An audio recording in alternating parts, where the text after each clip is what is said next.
অনেক দিন আগেকার কথা।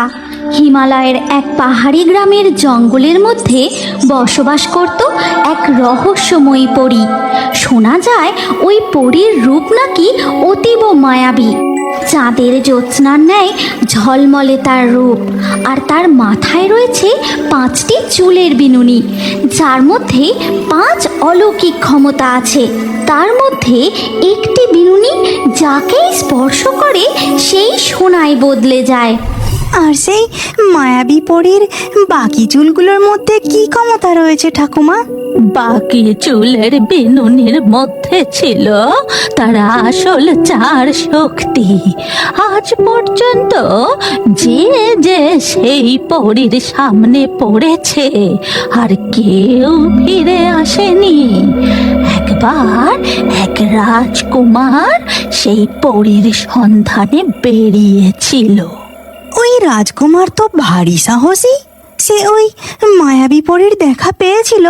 যেই জঙ্গলে ওই পরীর ভয়ে কেউ যেতে সাহস করতো না, সেখানে রাজকুমার দিনের পর দিন জঙ্গলের এ প্রান্ত থেকে ও প্রান্ত ঘুরে ঘুরে ওই সুন্দরী পরীকে খুঁজেই চলে।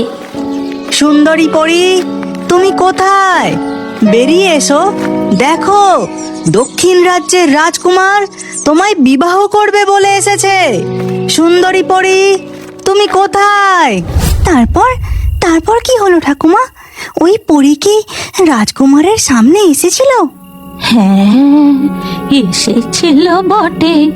এক ঝলমলে পূর্ণিমার রাতে রাজকুমার হাঁটতে হাঁটতে একটি গুহার কাছে এসে পৌঁছায়। পরী, তুমি কোথায়? বেরিয়ে এসো। দেখো, তোমায় বিবাহ করবে বলে রাজকুমার এসেছে। রাজকুমার হাল ছেড়ে দিয়ে একটি গাছতলায় বসে পড়ে। ঠিক তখনই গুহার ভিতর থেকে বেরিয়ে আসে সেই মায়াবী পরী। পরনে তার ঝলমলে সাদা পোশাক, আর মাথায় সেই 5 ক্ষমতার চুলের বিনুনি। কে তুই?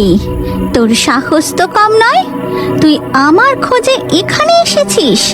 জানিস আমি তোর কি করতে পারি? আমি রাজকুমার হৃদয়। আমি আপনাকে বিবাহ করতে চাই। গোটা রাজ্যবাসীকে জানাতে চাই আপনার নামে যে মিথ্যা অপবাদ ছড়িয়ে আছে, আপনি তেমনটা নন। আপনি ভয়ঙ্কর নন। সত্যি? তুমি সত্যি বলছো? তুমি আমাকে বিবাহ করবে? হ্যাঁ মায়াবী পরী, আমি তোমাকে বিবাহ করে আমার রাজ্যের হবু রানী করতে চাই। কিন্তু তোমার মাথায় এরকম 5টি চুলের বিনুনি কেন? এটা যে শুধু চুল নয়, এই 5টি বিনুনির মধ্যে রয়েছে 5টি অলৌকিক ক্ষমতা। কি কি ক্ষমতা দেখাবে না আমায়? দেখতে চাও? ঠিক আছে, দেখো তবে।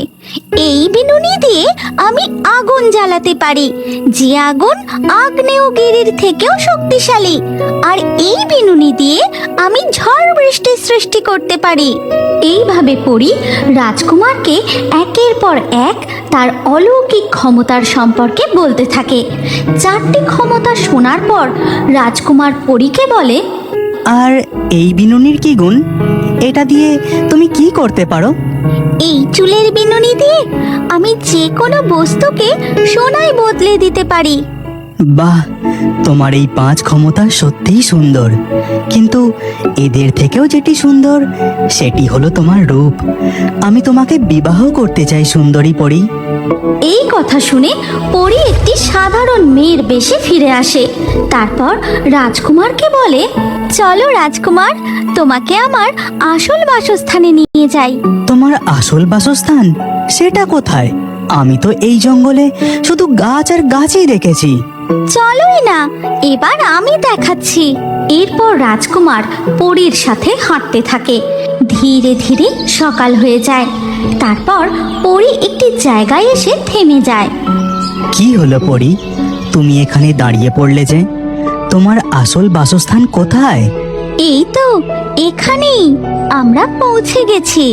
কিন্তু এখানে তো কিছুই নেই, শুধুই গাছ।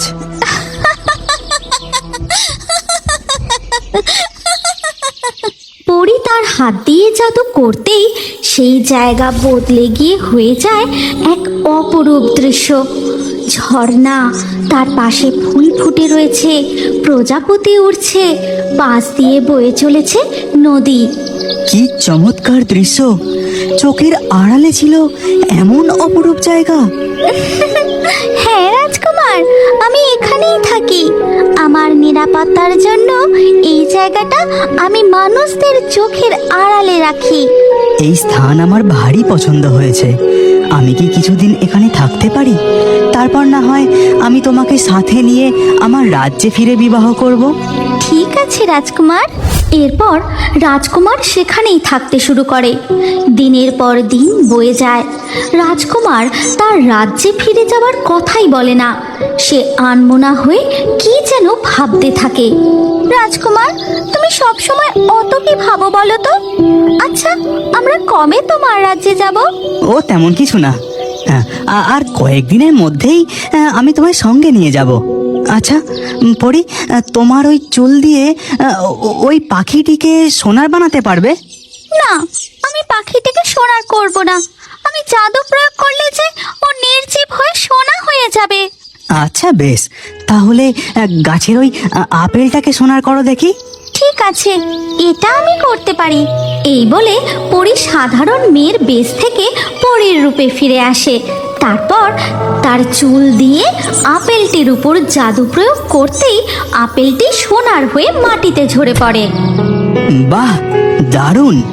এ তো একদম আসল সোনা। অন্যদিকে রাজা রণপ্রতাপ তার বড় পুত্রের জন্য ব্যাকুল হয়ে উঠেছেন। আমার বড় পুত্র হৃদয় যে এখনো ফিরল না, তবে কি সে তার কাজে সফলতা অর্জন করতে পারেনি? না না, এটা হতে পারে না। আপনি চিন্তা করবেন না পিতা, আমি উত্তরের জঙ্গলে আজই রওনা দিচ্ছি। আমি বড় রাজকুমারকে খুঁজে তাকে সঙ্গে নিয়ে ফিরবো। আপনি নিশ্চিন্তে থাকুন। এই কথা বলে ছোট রাজকুমার উত্তরের জঙ্গলের দিকে রওনা দিয়ে দেয়। এরপর ধীরে ধীরে রাত হয়ে যায়। রাতের অন্ধকারে দেখা যায় রাজকুমার হৃদয় মায়াবী পরী আমায় সম্পূর্ণভাবে বিশ্বাস করে তার সাধারণ রূপে নির্ভাবনায় ঘুমোচ্ছে। এই সুযোগ এবার আমি এই কথা বলে রাজকুমার তার ছোঁড়া দিয়ে পরীর জাদুর চুল কেটে নেয়। এবার আমার রাজ্য হয়ে উঠবে পৃথিবীর সর্বশ্রেষ্ঠ শক্তিশালী রাজ্য। শত্রুপক্ষের কোনো রাজ্যই এই মায়াবী জাদুর শক্তির মোকাবেলা করতেই পারবে না। এই কথা বলে রাজকুমার হৃদয় সেখান থেকে বেরিয়ে তার রাজ্যের দিকে রওনা দেয়। তারপর ধীরে ধীরে ভোরের আলো ফোটে আর পরীর ঘুম ভাঙতেই, না না না, এ হতে পারে না। রাজকুমার হৃদয় আমার সাথে বিশ্বাসঘাতকতা করলো। আমি তাকে ভালোবেসে বিশ্বাস করেছিলাম, আর তার এই পরিণতি।